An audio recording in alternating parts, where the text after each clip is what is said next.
Hey, it's JC1424 once again with NASCAR Heat 4. And in this episode of our season as Brandon fucking Jones, we're going to be completing race 10, which is the One Main Financial 200 at Dover International Speedway.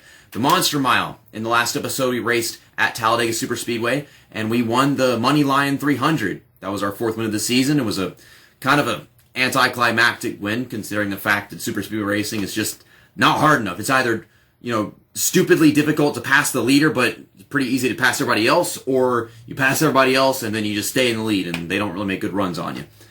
I like, whenever you start at the back and you got past cars and you have all the drivers on your team you could work with in like the NASCAR 06, NASCAR 07 Super Speedway Racing, and it's pretty good in like the NASCAR Thunder games too. But they just haven't really nailed it aside from like that Daytona race, the Daytona 500 I did in NASCAR Heat 3. But Dover. Sometimes it's very difficult for me, and sometimes I got under control. But whenever we went there in the truck series, I kind of liked it. So let's take a look at the point standings right here. We are still at the top, 20 points ahead of Tyler Reddick, who was running up front a little bit at Talladega. Got Cole Custer in third place. And our driver is Christopher Bell. He's in 7th place. What about Ryan Sieg? He's in 18th. And then my other teammate, Jeffrey Earnhardt, is in 26th. This may or may not have been the best idea, but I put my setup for qualifying at the moment on +2, so yeah, it's like significantly looser than just the default setup. I should probably drop it down to +1 because I don't want to be doing anything sketchy with this race car. That possibly get myself spun off of turn 4. I don't know about turn 2, but turn 4, you lose off of there. Okay, 24 as opposed to a 23.2, 16th. I don't think it helped me out. It just made the car a little more free than I really want, so I might just drop it down to +1. Who's on the pole for this race? Ryan Sieg in 11th, by the way, so he's still qualifying good. And my teammate, Christopher Bell, on the pole. Tyler Reddick is starting in 2nd, so he's looking to gain some big points on today. I don't think he's capable of getting the points lead from us. It's a bit of a stretch, considering we're probably going to be able to run at least decent and keep him from getting too much. Jeffrey Earnhardt is having another one of them bad days, which is most of them. I can't find Jeffrey Earnhardt. I'm stupid.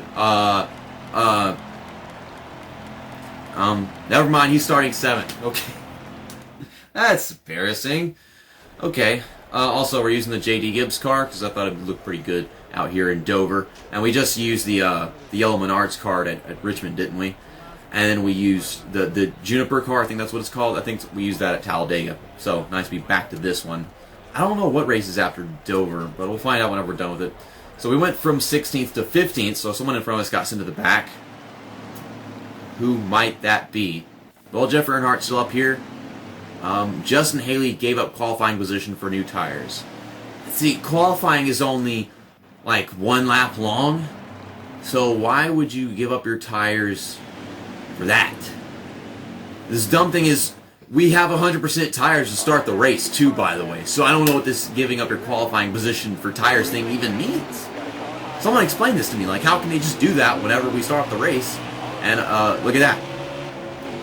No make sense, okay, the hell game. Y'all gotta work on that. We should have, like, 10% worn tires whenever we start the race. It's actually a pretty good start of the race, actually. I mean, we're up to 13th already. We got 4 laps in the first stage. I forgot to drop down the thing to +1, so we're going to stick with this loose car race long. I can work with this. I'm not going to wreck and die. Maybe not. There's John Hunter. Oh my gosh. Oh, well, we're going to wreck and die. John Hunter Nemechek up here having a decent run. Joey Gase has checked up for us. And I'm oversteering the entry, but I'm making up ground. Into 11th place we go, and we got a big gap between me and these guys. Why did I do that? Why?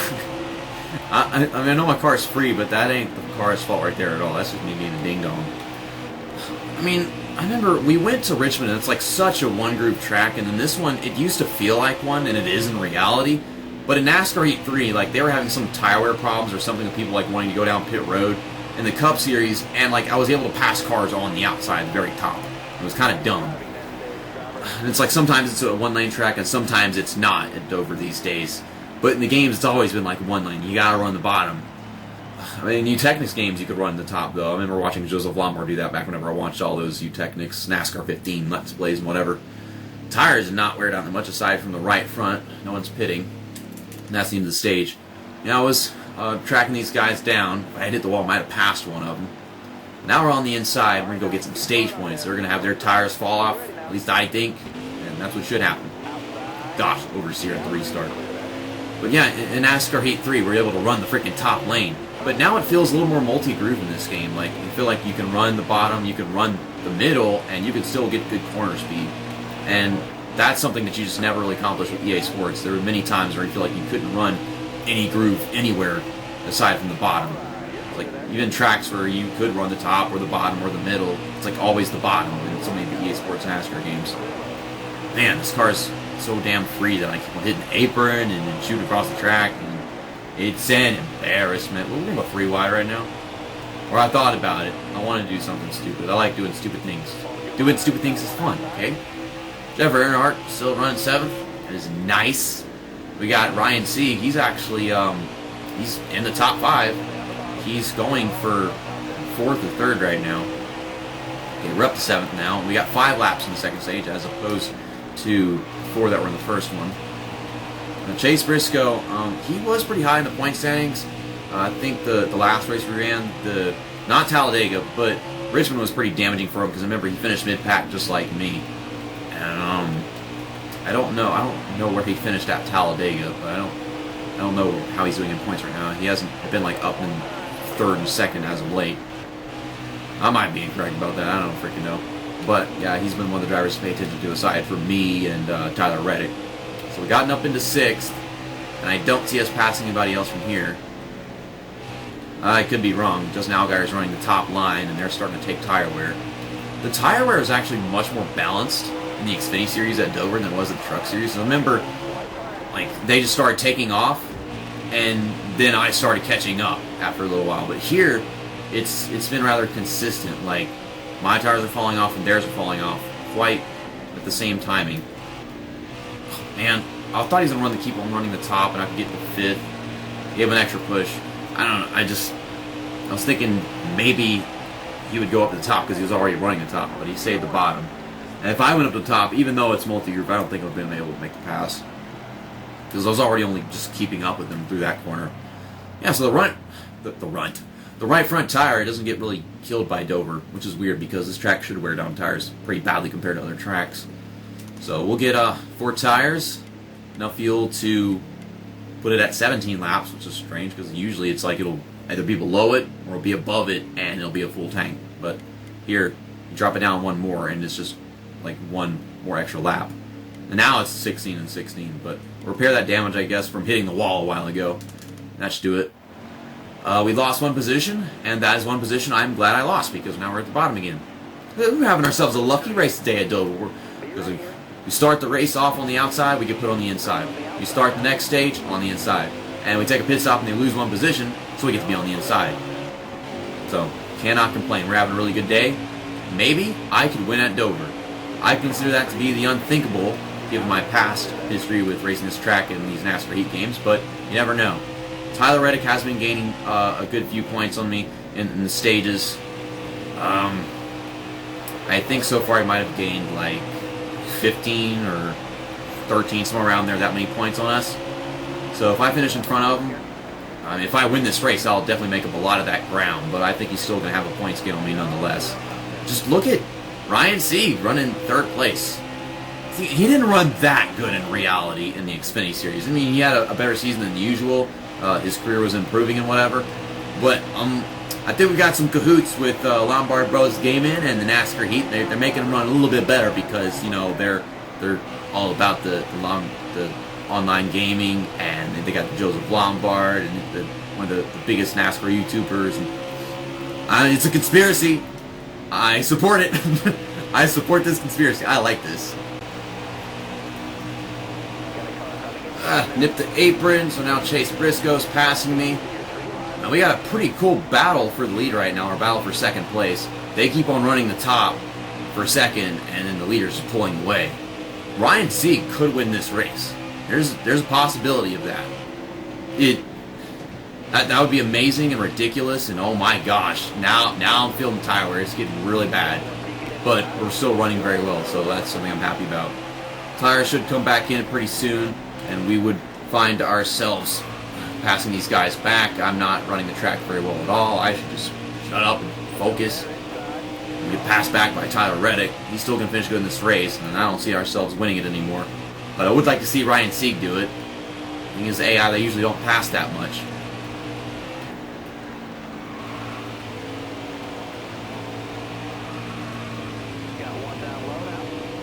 Man, I just can't drive this car, man. It's all over the damn place. It's too loose. Keeps on bouncing off the not apron, because that's not the apron. That's some freaking curve or some shit. There we go again. We're going to get back around Tyler Reddick. We're going to gain like 1 point back on him right here. We've just been doing nothing but losing points on him this race, but at least we've not been losing too many. The tires are starting to come back in. Gosh, like that. Oh, a caution, and Ryan Sieg is on the inside. I'm going to be on the inside too, a couple rows back. No one up here is pitting. Noah Graxon's actually the one that was leading. I didn't even know. He probably won the second stage. It was probably BJ McLeod, or however you say his name, because he's pitting 21st. Anybody in the back pitting? Timmy Hill's 5 laps down, so I guess he blew up or something into the first stage, or I don't know. Ugh, right front is taking some wear. We'll get out of here. We'll see if we can win this race, because we're going to have fresher tires now. Thing is, fresher tires. I mean, they're going to have worn tires, and we handle tire wear better at the very end of the run. This is a green-white checkered. Let's see what happens. This is a moment of truth. This is a crazy moment of truth right here. If I can't win this thing, I'd like to see if I could push that guy to win. You know the guy. I want to see if I can push that guy to victory lane. Ray Galding, get out of the way. Come on, Ryan, go. Get underneath him. Go. Yes! Yes! Fuck yes! Yes! Oh! I've got to stop somebody from passing that guy back. Go. Keep on going. Don't you dare run the outside. Don't you dare. Why? Why would you do that? Ryan! You stop. Oh my god, this is happening. And okay, well, they got back underneath me. I don't think I could have won this race if I even tried. But there he goes. He's running the bottom. He's getting this. Oh my god, this is happening. This is happening. Joyce Lombard, Joseph Lombard, Zachary Lombard. Ryan Sieg wins it over the One Main Financial 200. And we get ourselves third place finish. Wow, this was one lucky day at Dover. Never mind, Michael Annett actually won both of these stages in this race. I thought Noah Gragson did because he was up there leading at one point, but that was not the case. Jeffrey Earnhardt finished in 9th, and Christopher Bell, he started on pole, and he finished in 19th. So, that's disappointing. Tyler Reddick was definitely affected by that final restart. He must have lost some ground because he had gained some points on me in the first couple of stages, but after the race as a whole, he's only gained 4 points on me. He's now, I think, 16 points behind us. I mean, he was 20. We got Noah Gragson, who was running well in that race. He's in 3rd in points right now. And I was just talking about Chase Briscoe not being up in like the top 3 anymore. He's down to 5th. Christopher Bell is still in 7th place. That's nice to see. How much ground did Ryan Sieg gain? He's in 14th. He's on the move, and he's locked himself into the playoffs. I think we'll see him stay in. Jeffrey Earnhardt, he should have gained some. Yep, he's up to 23rd. So that was a really good day for us overall. I mean, at least Christopher Bell didn't lose ground in the points. He's still in 7th place. He just didn't finish where he should have. But next up is the Allsco 300 Linen and Uniform Rental Services at Charlotte Motor Speedway. I'm going to be using the Menards paint scheme because I don't like this car that much. And we already did a race with this name, and that is stupid. So therefore, stupidity plus this paint scheme not being good is a perfect combination. I mean, look at that. That's the exact same race name as that one. Damn race logo is hardly any different. Is it actually like that in reality? Like, Alsco is just monopoly of NASCAR Xfinity Series? I don't know. Thanks for watching this wonderful episode of our Xfinity Series Let's Play with Brandon fucking Jones. See you next time. That's that. And episode over.